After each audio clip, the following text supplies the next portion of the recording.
Most brides end up splurging on the wrong things. They spend lakhs of rupees on their bridal outfit, which they'll probably wear once, and they buy 10 other Indian outfits because you're constantly going to see Indian wear and Indian clothes and Indian clothes shopping, and then hesitate when it actually comes to buying the things that they'll use for years to come. If I had to rebuild my trousseau today with real married life clarity, the things that I'm going to be discussing in this video are not the only things I'd buy, but they would definitely be the top 3 things I'd be splurging on properly. Because the shopping that you do before your wedding is quite a substantial amount of time, money, things, everything. So why not splurge on the things that you'll actually use and love for years to come? I'm going to be giving recommendations in each category for if you have a very good budget and really want to splurge, and also a cost-effective option for the same,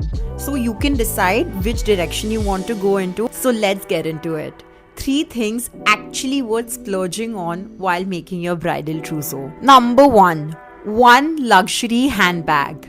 Instead of buying 5 mid-range bags that feel exciting in the moment, buy only one, but that one should quietly elevate every look you wear for the next 5 years. One all-rounder, well-made handbag. It's structured, it's neutral, it's timeless. After the wedding ends, life continues and you'll be attending a whole bunch of functions. Dinners, family functions, festivals, brunches, airport runs. And that one good bag, it upgrades everything. Like, trust me on this, it absolutely upgrades everything. It doesn't necessarily have to be to show off a logo.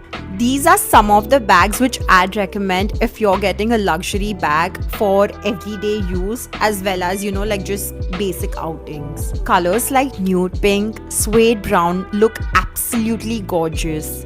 If you need an everyday bag, this is what I'd recommend.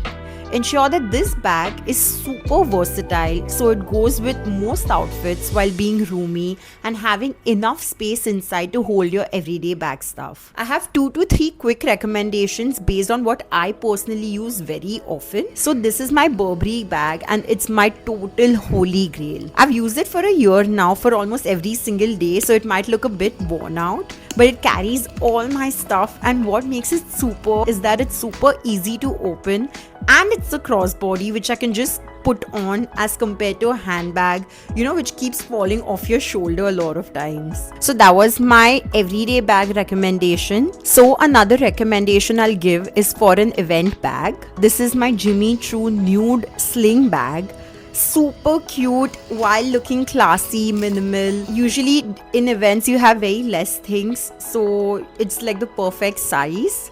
It's again a sling bag, so it makes it super comfy. Yeah, pretty good buy overall. Goes with most of my outfits, so that's a big win. Number 2, a statement watch. Similar to a good versatile luxury bag, you cannot get a watch that's simply trending now and won't matter by the next fashion season. You need a real classic watch, which is also a statement piece. Before buying any watch, just pause for a second. Think about the jewelry that you naturally wear and what metal do you lean toward without even thinking. Is it gold, silver, or rose gold? If you're a gold girl, warmer tones will look beautiful on you. A gold dial with a brown leather strap, or a full gold metal bracelet with a clean minimal face. If you lean towards silver, go for cooler tones. Maybe even a sleek black dial, very sharp, very modern. And if you're somewhere in the middle, rose gold can really feel soft but elevated. The key is this: there's only one key to buying any good watch. Your watch should blend into your life, not scream for attention. But also, if someone actually looks at it, they should be in awe of how good your choice is. That's when you know it's a good watch. I only speak the truth, I do. This watch should definitely work with most of your outfits. Something you can wear with saris, but at the same time you can wear it with a good blazer set. You get the point. A real watch will make you look composed. intentional, put together. Even on days when you're not trying that hard. These are some of my recommendations, but before the recommendations, I really feel the need to wear a watch right now, so I'm just gonna be back. Okay, let's get into the recommendations. This is my Seiko watch, by the way. So here are the recommendations. Number one, if you have a really good budget, I absolutely love the Bulgari Serpentine watches. This is such a splurge and looks so beautiful and gorgeous.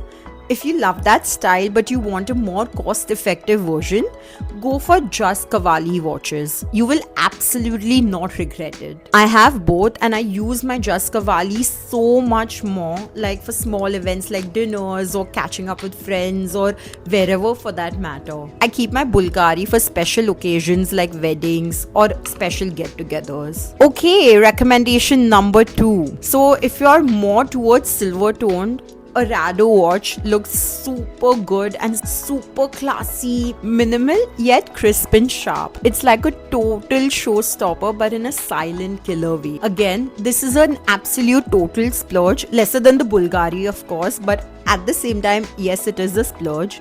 So if you want a more cost-effective version of Rado, Tissot offers the best affordable luxury in terms of quality. Number 3, one heirloom sari. Again, similar to how you wouldn't buy a trending watch that won't matter the next season, you cannot build your trousseau around saris that look like that look great for Instagram reels. You need one real heirloom sari. A sari that you know you'll pass on to your grandkids, if you want grandkids, that is. Else just give it to your brother's kids. But basically a sari that's so good, it's part of your legacy. So there are so many saris out there and one might wonder, where do I begin? First, ask yourself this: what do you naturally gravitate towards?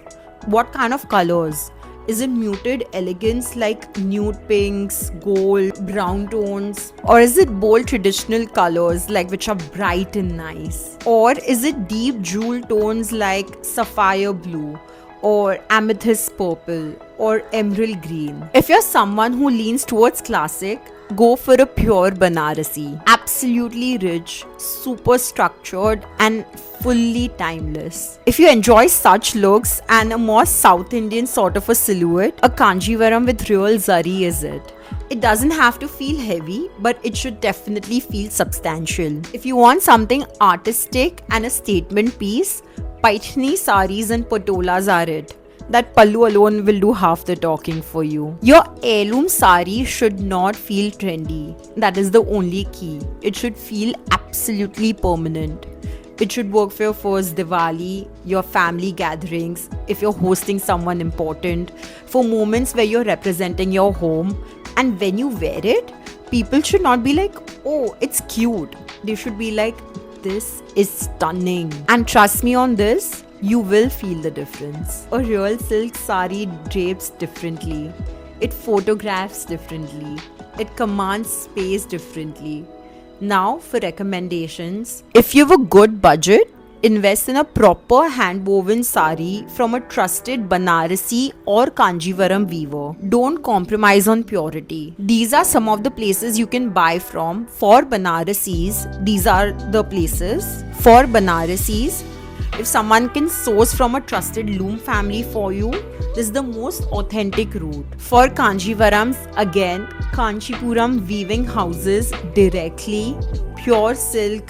Otherwise, these are some of the places that you can buy Kanjivarams from. If you want something that's more cost effective but still beautiful, these are excellent boutique labels that you can source from. Just make sure it's not powerloom pretending to be heritage. And one more thing, don't buy a safe color because someone told you it's versatile. Buy that color which makes you stand taller, which makes you look more confident.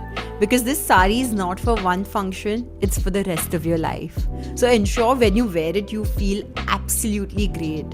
And maybe one day someone younger might want to borrow it. That's when you know you chose right. If your wedding trousseau works only for your wedding week, it's not built well. The real flex is when your pieces still look relevant at your 5th anniversary dinner. And that only happens when you choose with clarity, not chaos. Love you girls. See you in the next video.